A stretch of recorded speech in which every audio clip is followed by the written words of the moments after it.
Let's talk about something no one warns you about when you're chasing that first six-figure year. Everyone online is shouting about hitting $100,000, that's the finish line. But what no one tells you is six figures is not financial freedom. In fact, for most entrepreneurs, hitting 100,000 feels harder than it looks. And when they finally get there, they realize they're working more than ever, they're more stressed than ever, and somehow they're not actually keeping more money. Because what gets you to six figures is hustle. You grind, you wear every single hat, you make it work by sheer force. But that same hustle-based strategy that gets you to $100,000, it is the exact thing that keeps you stuck there. So if you're hovering at that six-figure mark, feeling like you're working way too much, way too hard for the money you're making, then this is for you. I've made over $33 million, so I know a thing or two about driving revenue. And today I'm breaking down exactly why most entrepreneurs stay stuck at six figures and what it really takes to break through that plateau and scale to multi-six and beyond without burning out. Let's dive in.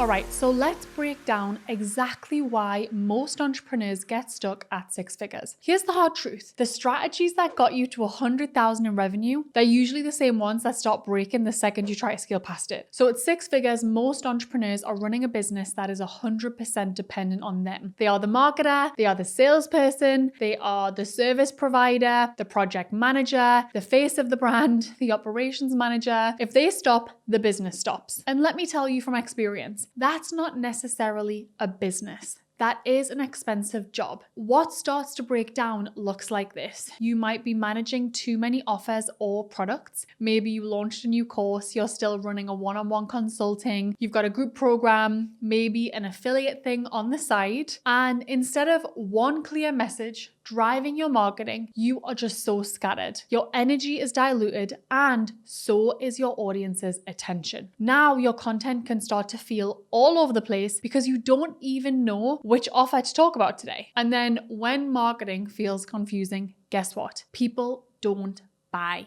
Then there's the back end. No real systems at all. Lead generation, you're probably winging it, hoping your next post somehow gets traction. Sales, you might be sending DMs, manually following up, chasing leads down. In terms of delivery, you're onboarding the clients yourself because no one else knows the process, or because the process is literally only in your head. Do you feel called out? And when that's the setup, growth feels heavy. You are maxed out. Adding another client or launching another offer does not feel exciting. It feels like a burden. And let's not forget the most common sticking point: fear of hiring, delegating, or raising your prices. You tell yourself, I'll just wait until I make a little more and then I'll hire some support, or people just won't pay any more than this, or this is what the market can handle. And that's the moment that the plateau can become permanent, because until you shift out of that thinking, you'll keep spinning your wheels at six figures, wondering why the money isn't flowing the way that it should. So before we get into what actually breaks you out of this plateau, let me just call out a few scaling myths that are keeping way too many entrepreneurs stuck spinning their wheels, because it isn't just strategy that's slowing you down. It's also what you believe about growth. So the first myth is, if I add more offers or more products, I will make more money. And it does sound logical, right? I get it. More ways to buy means more sales. But here's the truth. Complexity kills scale. So more offers means more content to create, more funnels to manage, more customer journeys to optimize. Like when you think about the details, it can dilute your message, it can split your audience's attention, and ultimately burn you out. And the businesses that scale the fastest, they actually double down on one clear proven offer, and they get known for that. The second myth is you should hire help once you can afford it. This one keeps people broke for years. And here's the reframe. You afford help by buying back your time sooner, so you can focus on revenue generating work. Hiring the right support is not actually a cost. It is a multiplier if and only if you do it strategically. The longer you wait, the longer you might stay stuck in, say, $10 an hour tasks and then wondering why you can't break through. Another myth is passive income is the goal. Listen, there is nothing wrong with leverage, but the idea that you are going to build this set it and forget it passive machine that just prints money while you're on a beach, total fantasy. Unless you have serious systems, team,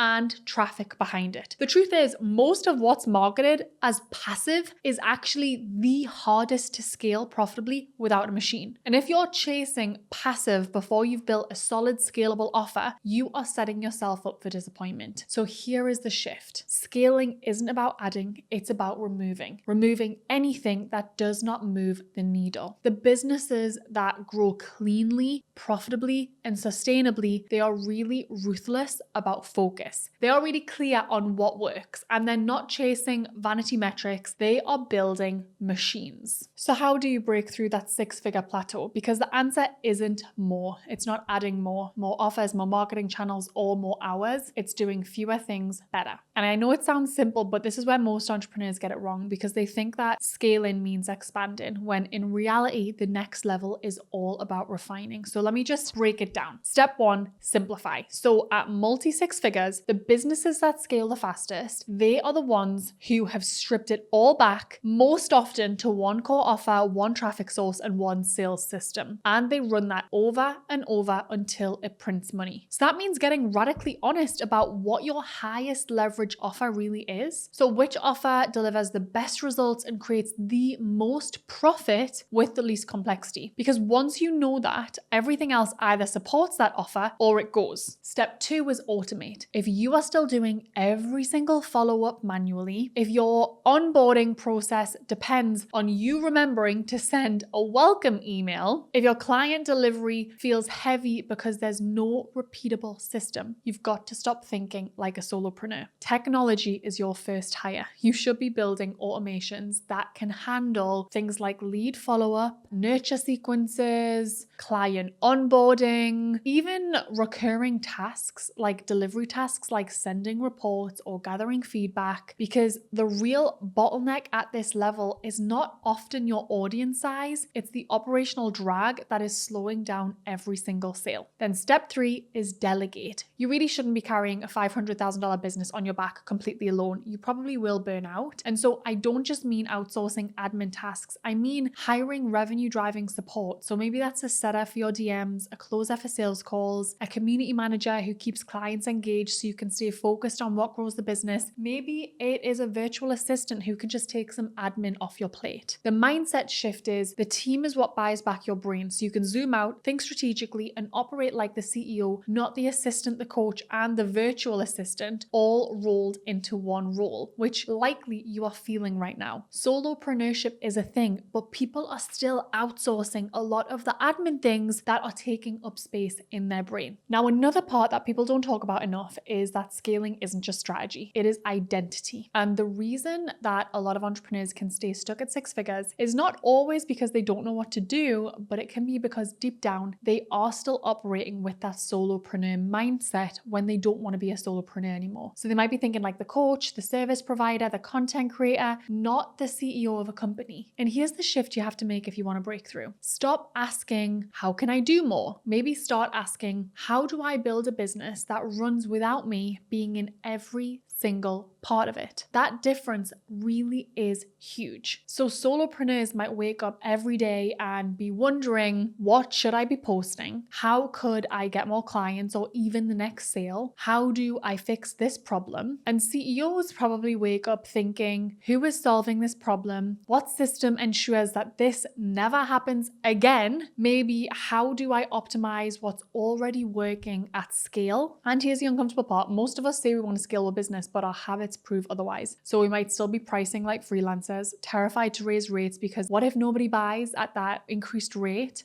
Maybe we are still hoarding tasks because there's belief that no one can do it like me. Maybe we're scared to invest in help because we've convinced ourselves it's way safer to stay super lean, even though it's literally what is keeping us stuck. But let me tell you this, the leap from six to multi-six figures is not necessarily a grind harder, post more, add another funnel kind of leap. but it could be a leadership leap for you. It could be becoming a version of you who is willing to trust, delegate, and operate from vision and not fear. It's the moment you realize your time is the most expensive resource in the business. Like, I really want you to hear that. And your job isn't to be the best at doing everything. It's to build the machine that does it without you. That is the mindset shift. And until you make it, you'll probably stay stuck. So let me paint a picture of what actually changes for you when you do take a step into that CEO role. Because I know right now, a lot of your day probably is spent inside the weeds. Like, you can't even see the wood for the trees. You're writing the emails, chasing down the clients, making Canva graphics, scheduling, posting content. And here's the thing, that's most of the time not what CEOs would spend their time on. And so when you make the shift from solopreneur to CEO, your role will change. And so here's what you want to consider being focused on versus where you're actually focused. So first, think about auditing the data and actually making decisions. So the CEOs that are scaling cleanly, they know their numbers. They do not delegate the numbers, they know their numbers. They're looking at what's working, what's not, and where the money is leaking, and they are fixing it fast. Second is strengthening the core offer. They're not creating new programs or products every single quarter because they're bored. They are obsessing over making the one they already have so much better. Better results, higher prices, better client experience, stronger retention, because scaling happens when you optimize, not when you keep starting over, not when you keep starting from scratch. And then third, managing the team and not the tasks. They are leading strategy. They really shouldn't be following up on deadlines and following up on tasks not done. They are coaching the people who are running the day-to-day because that's what actually creates scale. And then last, creating leverage, not scrambling for content ideas. Maybe looking at new partnerships, new revenue streams, new ways to grow without adding loads more work. Maybe they're asking, what creates the biggest impact with the least amount of me? Because here's the truth. No seven-figure CEO is waking up wondering, what should I post on Instagram today? They're probably waking up asking, where's the next bottleneck? Or what decision moves us forward? Or is there an interesting position I could take on social media? It's a shift, right? That is what changes everything. So you stop spending your time getting through this endless to-do list and you start spending your time building the machine that grows whether you are sitting at your desk or your laptop or not. And that's what becoming the CEO actually looks like in practice. Okay, let's talk about another shift. Again, that is not talked about enough when it comes to breaking past six figures. At some point, the goal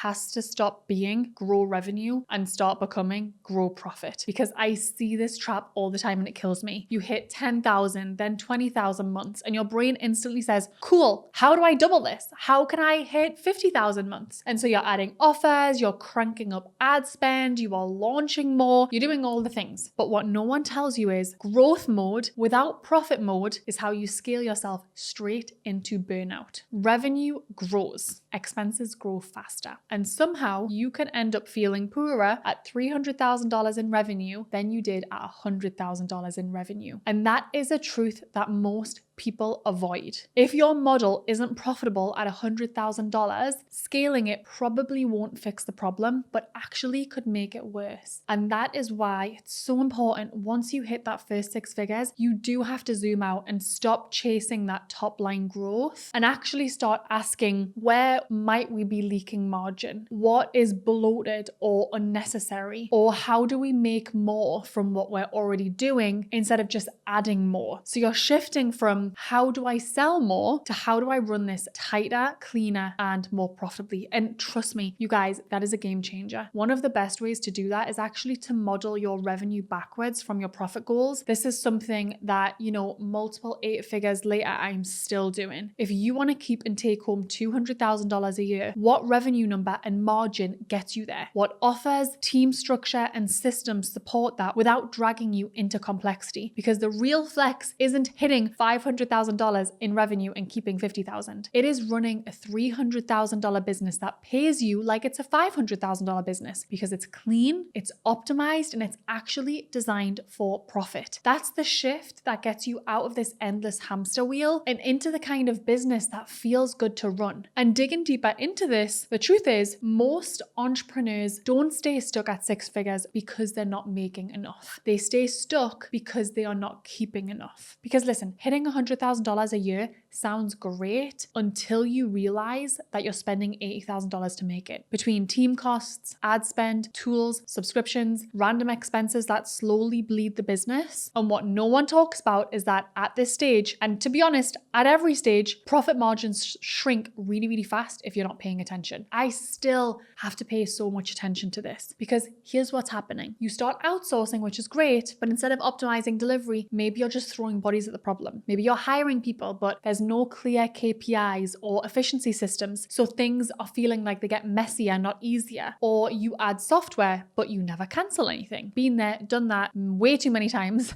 Or you're paying for tools that you forgot you had. Maybe you're taking on clients that drain you and you actually don't enjoy working with because it's good money, but then you forget to factor in how much time and energy and emotional bandwidth they cost you. And then suddenly, yeah, you're making $10,000 a month, but you are barely keeping yourself enough to pay your rent. Revenue is vanity. Profit is freedom. So breaking out of the six-figure plateau is really not just about making more. It is tightening up how you run the business so you actually keep more. Simplify delivery so that every client is profitable. Audit your expenses quarterly. Ruthlessly cut down what is not driving growth. Start looking at lifetime value per client, not just those front-end first-time sales. And think about building in recurring revenue wherever possible so you're not starting from zero every single month. Because scaling does not matter if you're scaling stress. I think the real flex is building a business that pays you well, that funds your life, and still has margin left over. That's the shift that we're not talking about enough. It's the one that truly can unlock multi-six figures and the freedom that you thought you would feel at $100,000 in revenue. Now, let me name something that most entrepreneurs do feel, but again, I feel like we're just not talking about enough. I call this the middle class business trap. This is the stage where your business is making enough to look successful from the outside. Maybe you're hitting $8,000 to $10,000, maybe even $15,000 months, whatever the number is, but behind the scenes, it is heavy. It is hard. It feels like the business fully owns you and not the other way around. You're making enough to stay afloat, but not enough to create any kind of real freedom. Maybe you're hiring enough to just survive, but not enough to actually buy back your time. Perhaps you're stuck taking clients you don't love because it's good money and you're scared to say no, quite frankly. And what's really wild is once you're here, it gets harder to change because the business technically works. It's just really exhausting. And that's what I mean when I say six figures isn't always freedom. It is the middle class of entrepreneurship. It's comfortable enough to stay, but not profitable enough to grow or feel good. And often the only way out is you stop running the business like a solopreneur and you start building it like a CEO would. Something really powerful is having a business that pays you well. It funds your life and it doesn't require you to carry it